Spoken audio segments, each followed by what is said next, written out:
누가복음 15장 28절부터 있는 말씀입니다. 그가 노하여 들어가고자 하지 아니하거늘 아버지가 나와서 권한대 아버지께 대답하여 이르되 내가 여러 해 아버지를 섬겨 명을 어김이 없거늘 내게는 염소 새끼라도 주어 나와 내 벗으로 즐기게 하신 일이 없더니 아버지의 살림을 창녀들과 함께 삼켜버린 이 아들이 돌아오매 이를 위하여 살찐 송아지를 잡으셨나이다. 지난주에 말씀을 전하면서 함께 더불어 사는 공생에 대하여 이야기를 잠깐 했었는데요. 함께 더불어 사는 이 공생이라고 하는 것은 이 건강한 개인이 자립이 가능할 때 공생이라고 하는 것은 가능합니다. 왜냐하면 자녀들이 장성하여 부모의 곁을 떠나서 가정을 일구었는데 여전히 부모에 기대어 살아간다면, 스스로 자립하지 못한다면 그 가정은, 그 사회는 건강한 사회가 되지 못하는 것처럼 함께 더불어 살기 위해서는, 우리가 다 함께 잘 살기 위해서는 스스로 자립하는 것이 필요합니다. 경제적인 것뿐 아니라 의식적인 어떤 신앙적인 부분에 있어서도 마찬가지입니다.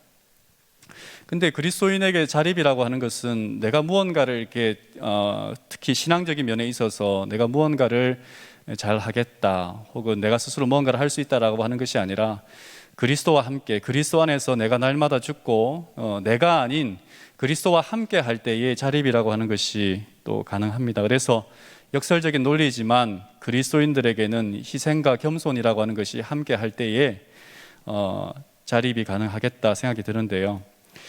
올해 가장 핫한 가수가 있다면 이 이승윤 씨라고 하는 이 가수입니다. 어느 목사의 아들이기도 해서 유명하기도 했는데요. 이 친구가 중학교 2학년 때 중간고사 때 있었던 이야기랍니다. 영어 시험이 있는 날 시험을 치르고 집에 와서 저녁을 먹는데 계속 투덜투덜 하더라는 것입니다. 분명히 자기는 답을 맞게 썼는데 선생님이 자기가 자기가 기록한 답이 틀렸다고 하는 것이었어요. 그래서 계속 투덜투덜 하는데 나중에 시험 결과가 나오고 시험지가 나온 그 다음에도 똑같은, 승복하지 못하고 투덜투덜 하더랍니다. 그래서 아버지가 아들의 시험지를 직접 확인해 보았습니다. 이승윤, 이 중학교 2학년 학생이 투덜투덜 했던 것은 이 영어 시험이었습니다. 지금으로부터 약 한 15년, 16년 전이라는 것을 감안하시고요. 영어 시험 문제는 이것이었습니다. 내가 너의 CD 플레이어를 망가뜨렸어. 모든 것이 내 잘못이야. 여기에 맞는 상대방의 대답은 무엇일까요? 라고 하는 것이 시험이었습니다. 여러분, 이 가운데 여러분이 친구가 내 CD 플레이어를 망가뜨렸습니다. 내 물건을 망가뜨렸습니다. 그리고 내 잘못이야 라고 이야기한 친구에게 우리는 무슨 답변을 해야 하나요? 그래서 아빠가 묻습니다. 너는 뭘 답했니? 그랬더니 그 친구는, 이승윤, 중학교 2학년 이승윤은 이것을 선택했습니다. 이제 손도 대지 마. 그런데 선생님이 답이라고 이야기한 것은 뭐냐면 괜찮아. 나는 절대로 같은 일이 반복되어도 10번, 100번 반복되어도 나는 절대로 이 말을 할 거라는 거죠. 이제 손도 대지 마. 그런데 왜 괜찮아? 내 물건을 망가뜨린 사람에게 왜 괜찮아라고 해야 하는 것이 정답인지는 아직도 모르겠다라고 그날 투덜거렸던 학생. 여러분, 누가복음 15장에 나와 있는 이 첫째 아들의 마음, 철저하게 자기중심적이고 그리고 철저한 종교심을 가지고 살아가는 자신의 의로움 때문에 죄인들과 함께 할 수 없었던, 절대로 나와 함께 하지 마, 가까이 하지 마라고 했던 이 바리새인들, 그 당시에 종교 지도자들과 철저한 이 종교인들의 모습, 그 마음인지도 모르겠습니다. 오늘 30절에 있는 말씀, 읽었던 말씀인데, 첫째 아들의 이야기는 그가 집을 가까이 왔을 때 잔치를 베풀고 있는 그 집에 들어가지 않고 아버지와 실갱이를 벌이고 있을 때에 아버지에게 이렇게 말합니다. 30절, 아버지의 살림을 창녀들과 함께 삼켜버린 이 아들이 돌아오매. 맏아들의 이야기가, 형의 이야기가, 장남의 이야기가 맞는 말입니다. 그런데 왠지 가슴 한구석이 좀 답답하다는 생각이 듭니다. 우리는 이 이야기 속에서 탕자라는 말을 끄집어냅니다. 성경은 이야기하고 있지 않지만, 그러나 우리가 탕자라고 하는 이야기를 하게 되는 것은 이 장남, 형의 말 때문이기도 합니다. 사실 형은 아버지는 아들의 잘못을, 둘째 아들의 잘못을 용서하고자 하고 그에게 겉옷과 반지를 통하여 그의 신분을 다시 한번 회복시켜 주려고 하는데, 그런데 형에게는 여전히 그 둘째는, 동생은 탕자였고 용서받지 못할 죄인이고, 그리고 더럽혀진, 더 이상 돌아올 수 없는 길을 건너간 사람이라고 계속 이야기하고 있는 것입니다. 누가복음 15장의 비유에서 어린 양의 비유는 목자가 찾고요, 이른 언전의 비유에서도, 드라카마의 비유에서도 어떤 여인이 찾습니다. 그런데 이른 아들의 비유에서는 누가 찾고 있느냐? 아버지는 분명히 그 아들을 찾고자 애를 썼던 모습을 우리가 볼 수 있는 것은, 멀리서 아들이 오는 것을 보고 거리가 먼데도 불구하고 달려갔던 것을 본다면 그 아들이 돌아오기를 간절히 바랬던 것을 알 수 있습니다. 그런데 큰 아들은, 형은 동생이 돌아왔음에도 불구하고 전혀 반갑지 않았어요. 동생이 지금 아버지의 집에 있다는 그 자체가 정말 증오스러운 것입니다. 누가복음 15장에 세 비유가 나옵니다. 100마리의 양 가운데 한 마리를 잃어버린 그 목자가 양을 찾아 나섰을 때에 사실은 1%의 손해가 발생했습니다. 한 여인이 동전 하나를 잃어버렸어요. 10개의 동전이 있는데 하나를 잃어버렸다면 10%의 손실, 그리고 잃어버린 것입니다. 그런데 오늘 우리가 살펴보게 되는 누가복음 15장의 이 세 번째 비유인 잃어버린 아들의 이야기는 손해가 50%가 아니라 사실은 100%의 손실이 발생한 거예요.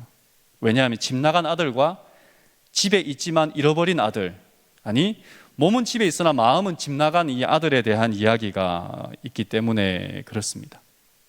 왜 큰아들이, 왜 장남이 동생을 찾지 않았을까? 잃어버린 자는 결코 잃어버린 사람을 찾아 나설 수 없습니다. 그가 생명이 없는 사람은 결코 생명을 주기 위하여 나설 수가 없는 것이죠.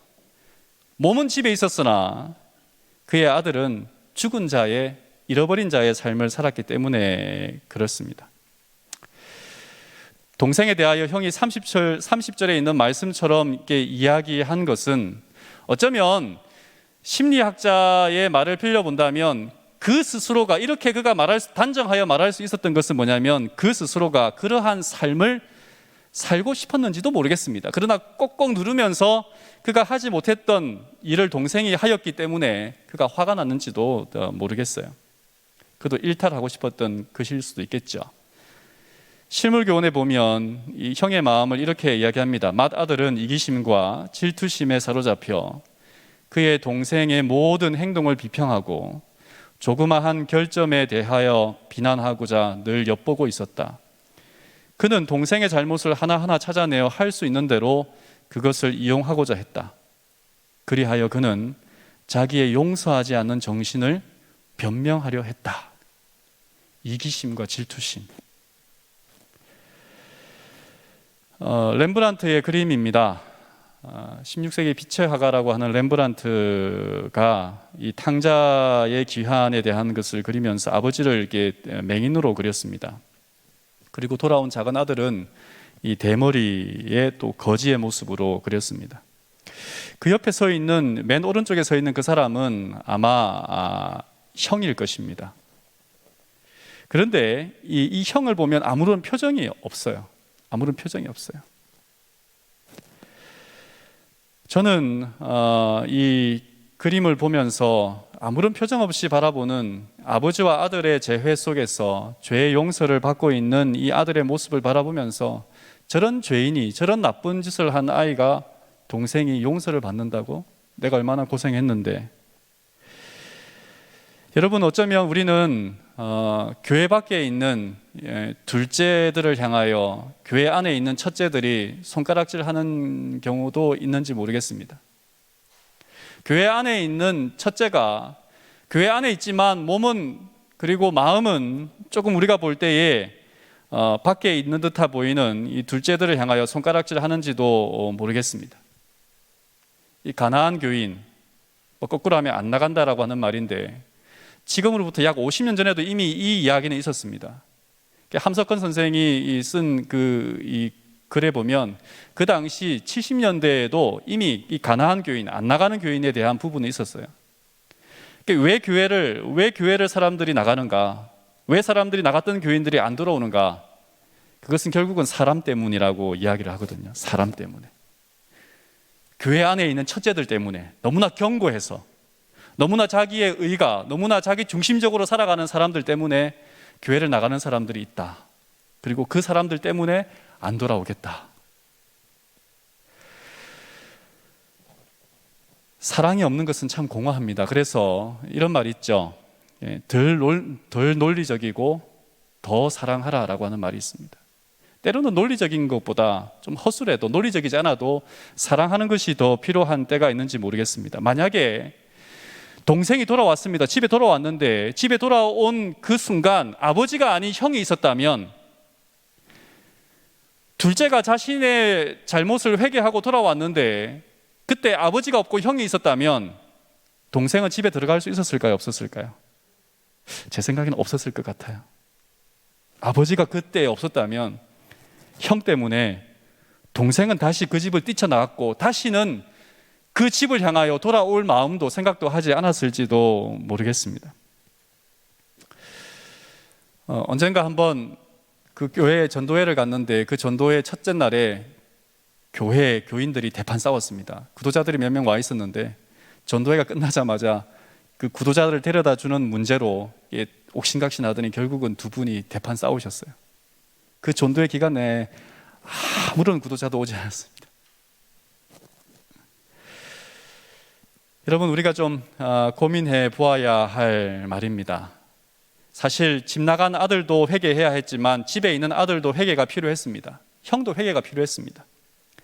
자신이 잘하고자 했던 일, 자신의 선하다고 하는 일의 동기까지도 사실은 회개할 필요가 있었던 것이 장남의 일이었어요. 바리새인들은 자신들은 죄를 회개했다고 생각했습니다. 자신들은 의롭다고 생각했습니다. 그러나 그들이 행하고자 했던 의의 뿌리까지 회개해야 한다는 생각은 하지 않았습니다. 우리가 행한 의로운 행동들의 동기까지 회개할 필요가 있다는 말을 좀 우리가 생각해 볼 필요가 있는데요. 가인의 이야기입니다. 우리가 가인의 이야기를 너무나 잘 알고 있고 가인의 제사가 응답받지 못한 것을 알 수 있습니다. 가인의 제사가 왜 하나님께 허락되지 아니하고 동생 아벨만 허락되었느냐? 가인처럼 살았기 때문에 가인의 제사는 간합되지 아니했고, 아벨은 아벨처럼 살았기 때문에 하나님께서 그 예배를 받을 수 있었습니다. 아담과 하와는 아무리 자녀들에게 이 타락의 이야기를 그들에게 해주었지만 그러나 그들의 가족들은 분열되었습니다. 가인은 사단을 섬기기로, 아벨은 하나님을 섬기기로 택하였습니다. 돌아온 둘째 아들은 아버지를 향하여 섬기고자, 아버지를 향하여 최고의 사랑을 나타내고자 결심할 그때에 장남은 아버지를 섬기는 것을 거절합니다. 이 아들이 보소서 그랬어요. 보소서. 물론 영어적인 표현일 수도 있습니다만은 동양적인 표현에 있어서 아버지요 라고 하지 않고 보소서 그랬어요. 보소서. 이 아들이, 내 동생이 아니라 당신의 아들이,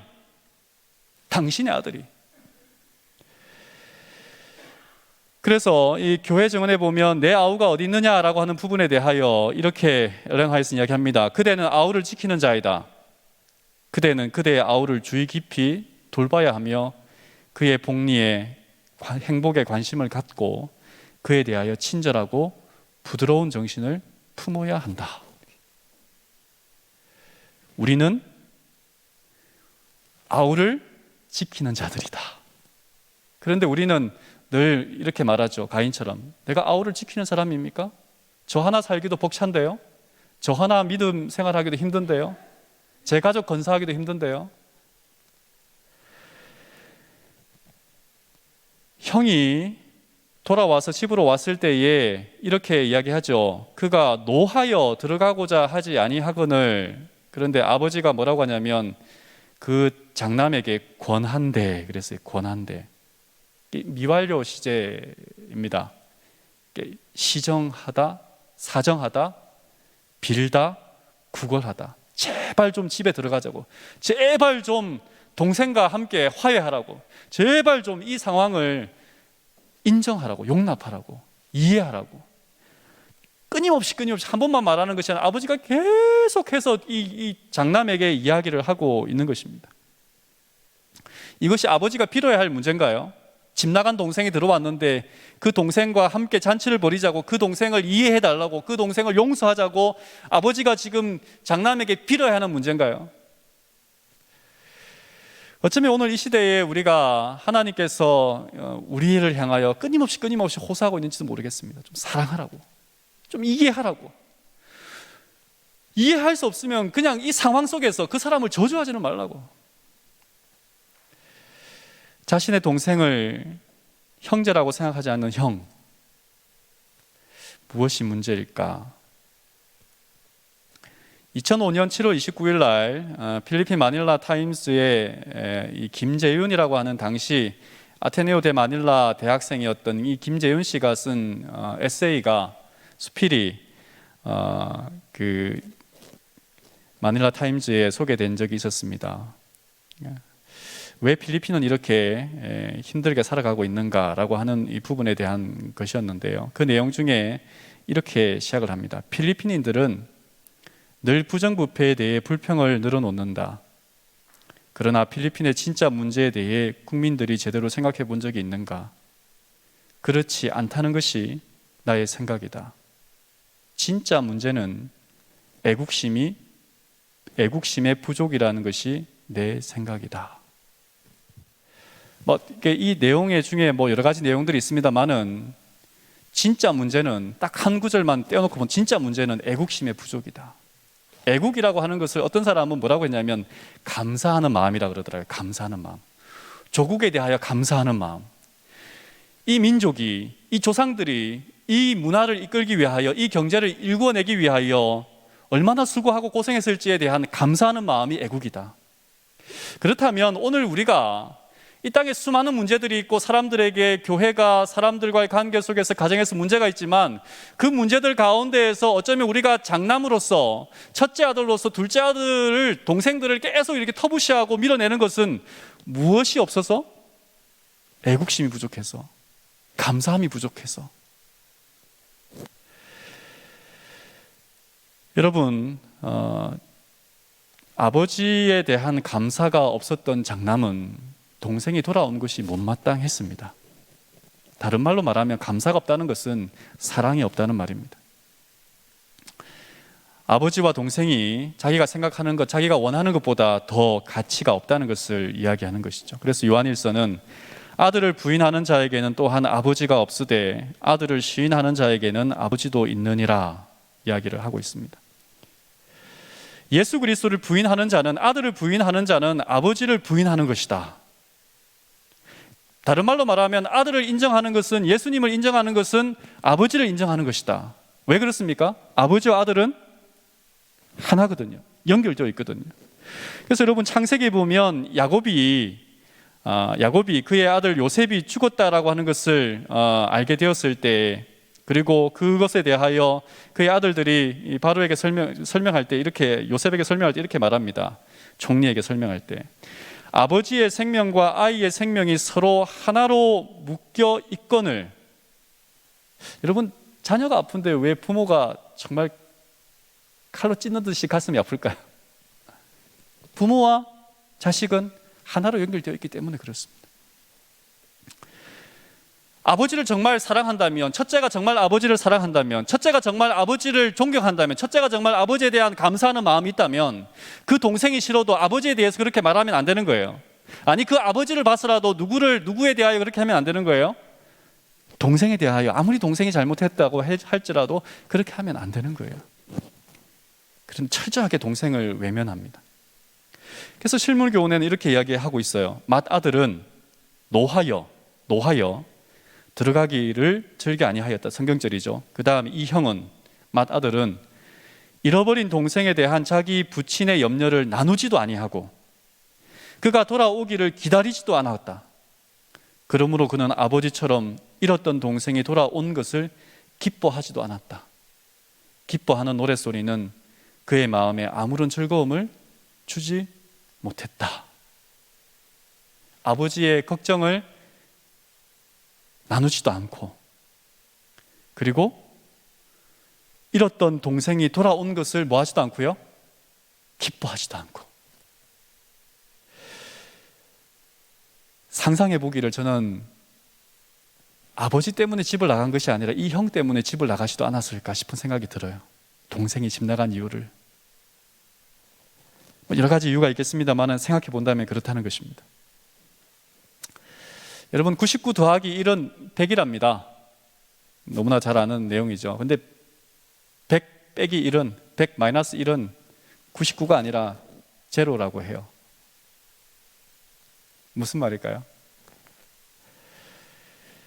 장남을 향한 기대, 그리스도인을 향한 기대. 우리가 99 정도밖에 기대하지 않았는데 거기에 하나를 더 얹었을 때에 우리는 거기에 완벽한 감동을 먹습니다. 감동이라고 하는 것이 오는 것은 뭐냐면 내가 기대한 것보다 하나 더 올라갔을 때 감동이 오는 것이죠. 그런데 내가 이만큼 기대했는데 이것밖에 채워지지 못했어요. 그때는 뭐가 돼요? 그냥 하나가 마이너스 된 게 아니라 그냥 전부 다 없어지는 거예요. 전부 다 없어지는 거예요. 그래서 여러분, 장남을 향한 기대, 그리고 그리스도인을 향한 기대, 예수님을 믿는 사람들을 향한 기대, 제가 언젠가 한번 새벽 기도회 때 잠깐 나눴던 말씀인데, 마태복음 5장 41절에 또 누구든지 너로 억지로 오리를 가게 하거든 그 사람과 십리를 동행하고 라고 이야기하고 있습니다. 오리를 가게 하거든. 로마 식민지에 있던 이스라엘 사람들은, 로마 군인들이 어떤 그 짐을 들게 하면 오리를 가야 하는 어떤 법적인 이 규정이 있었습니다. 그래서 싫어도 오리를 가야 했어요. 그런데 오리를 가고자 할 때에 예수님은 뭐까지 하라고 말씀하시는 거예요? 십리를 가라. 그래서 이 유대인들은 이 말뚝을 박아놨어요. 여기서 내 집 앞에서 시작한다 그러면 여기서 오리가 어딘지를 그 사람들은 다 알고 있어요. 거기까지 가면 더 이상 안 가도 돼요. 법적으로. 그리고 이 식민 지배를 받고 있는 사람들의 어떤 그 의무, 그리고 이 권한들을 이렇게 분명하게 이렇게 구분해 놓았습니다. 권리를 찾을 수 있도록. 그런데 오리를 갔는데 이렇게 당연히 오리 동안 짐을 가지고 가는 동안에 어떤 사람도, 어떤 로마 군인도 감사하지 않을 거예요. 그 사람에 대하여 고마운 마음을 표하지 않을 거예요. 근데 오리까지 갔는데 그 오리를 넘어서 계속 6리, 7리, 8리 계속 진행된다면 그 로마 군인은 이 사람에게 어떠한 마음을 가질까요? 감사한 마음을 가지겠죠. 그죠? 그게 감동입니다. 감동. 99까지라고 생각했는데 하나를 더 넘어섰어요. 그럼 100이 되는 거예요. 그런데 교회를 다닌 사람들에게, 교회를 다니지 않는 저의 친구들이나 친지들이 이렇게 말합니다. 너는 목사인데, 너는 그리스도인인데, 너는 교회 다니는 사람인데 라고 하는 기대감이, 자기들은 교회를 다니지 않으면서 교회를 다니는 저에게 그는 기대가 있단 말입니다. 희한하게도 세상 사람들은 하나님을 믿는 사람, 그들이 하나님을 믿지 않는다 할지라도 하나님을 믿는 사람들에게 대한 기대치가 있어요. 이만큼은 해야 되지 않겠나? 기대치가 있습니다. 근데 그 기대에 못 미치면 어떻게 되는 거예요? 그래, 교회 다니는 사람은 쓸모가 없구나. 예수 믿는다고 하는 것이, 하나님 믿는다는 것이 아무런 것도 되지 않는구나. 그런데 우리가 그들이 기대하는 것보다 더 넘어설 때 어떻게 될까요? 역시 하나님 믿는 사람들은 다르구나. 그런데 이 시대에 가장 사람들에게 있어서 그 기대치를 넘어서는 감동을 줄 수 있는 것은 무엇일까요? 희생? 겸손? 사랑? 자선? 우리가 생각할 수 있는 많은 것들이 있을 것이라고 생각합니다. 이 소설가 한수산 씨라고 하는 분이 계시는데, 이분이 이 단순하게 조금 느리게라고 하는 그 수필집에서 그가 첫 번째 주례했던 그 내용에 대하여 이야기를 하면서 이제는 사랑하지 말라라고 이야기를 했습니다. 그러면서 그가 뭐라고 했냐면 오늘 결혼식을 이제 진행하는 그 사람들과의 어떤 그 관계 속에서 자기도 결혼을 했고 아들, 딸을 낳아서 이렇게 길러 보았는데 그런데 그러면서 이렇게 말합니다. 결혼식에 가보면 늘 주례는 말하곤 합니다. 서로 사랑하십시오. 검은 머리 팥불이 되도록 사랑하십시오 라고 말입니다. 그러나 오늘 이 부부에게 저는 이제부터는 사랑하지 마십시오 라는 말씀을 드리려고 합니다. 이렇게 시작을 합니다. 그러면서 이분이 그 주례사에서 이렇게 말합니다. 이제 사랑은 그만했으면 합니다. 그러니까 사랑한다는 말, 그냥 입에 발린 그런 말들은 그만했으면 합니다. 오늘 결혼을 하는 이 두 젊은이는 사랑했기에 오늘 결혼합니다. 만나서 서로를 알고 가슴을 나누며 속삭여온 그 나날들 속에서 두 사람은 많이 사랑했을 겁니다. 이제 사랑은 그곳으로 충분합니다. 사랑은 감동입니다. 그러나 결혼은 감동이 아닙니다. 생활입니다. 젊은 날 읽었던 시 하나를 소개하면서 이제 쭉 이게 이야기를 하는 것입니다. 더 이상 사랑하지 말래요. 여러분, 제가 지난주에 이 화요일에 이 누가복음 15장에 나와 있는 똑같은 본문을 가지고 설교하면서 사랑을 더 이렇게 하라라고 이렇게 이야기를 했었는데, 한수산 씨의 이 수필의 이야기를 읽으면서 사랑한다는 그런 표현, 그러니까 식상하잖아요. 저도 단상에서 사랑합시다, 뭐 전도합시다, 선교합시다 이렇게 말은 하는데 답답하죠. 그 말 그만하고 속된 말로 그 입 다물고 이제 좀 뭘 하라는 거예요? 실천 좀 하자. 제가 늘 아들에게 잔소리를 하면 알았어요. 이제 잘할 거예요. 이제 잘할 거예요. 그럴 때마다 제가 하는 말이 좀 다물어라. 그리고 뭘 해라? 생활로 보여줘. 행동으로 보여줘. 더 이상 사랑한다고 말만 하지 말고, 더 이상 사랑이라는 말에 아멘으로 말하지 말고, 이제는 우리의 삶으로 실천하는 삶을 살자. 그래서 이 말이 참 가슴에 와닿습니다. 오늘 말씀을 줄이면서 어떤 한 사람이 했던 이 말을 통해서 오늘 설교를 좀 매듭짓고자 합니다. 예수를 잘 믿는다는 것은 성경의 밑줄을 긋는 일이 아니다. 예수를 잘 믿는다는 것은 생활의 밑줄을 긋는 것이다. 누군가 아파할 때 함께 아파하고, 누군가 울고 싶을 때 함께 울어주고, 누군가 기뻐할 때 함께 기뻐할 수 있는 그런 사람들이 어쩌면 오늘 이 시대에 요구하는, 사람들이 원하는 그리스도인인지 모르겠습니다. 가슴이 따뜻한 사람, 말 한마디라도 정말 포근함이 있는 사람, 그리고 그 사람이 정말 말로만 하는 것이 아니라 나를 진정으로 걱정해주고 염려해주는 그러한 사람. 사랑한다는 말보다는, 정말 내가 너를 위해 기도하고 있다는 말보다는 그의 따뜻한 눈빛과 표정 하나가 어쩌면 오늘 이 시대에 필요한지도 모르겠습니다. 이제는 더 이상 사랑한다는 말보다는 사랑으로, 정말 우리가 겸손과 희생으로 이 땅을 살아가면서 그리스도인의 삶을 나타낼 수 있는 그러한 믿음의 식구들이 되기를 간절히 바라면서, 그리하여 우리 주변에 있는 수많은 둘째 아들들, 어쩌면 우리가 볼 때에 부족함이 있지만 그러나 우리의 사랑과 우리의 친절이 필요한 그런 사람들에게 더 넓은 가슴으로, 하나님의 마음으로, 하나님의 마음을 알아들여서 그 둘째들을 품을 수 있는 우리 모든 믿음의 식구들이 되기를 간절히 바라면서 말씀을 줄이겠습니다.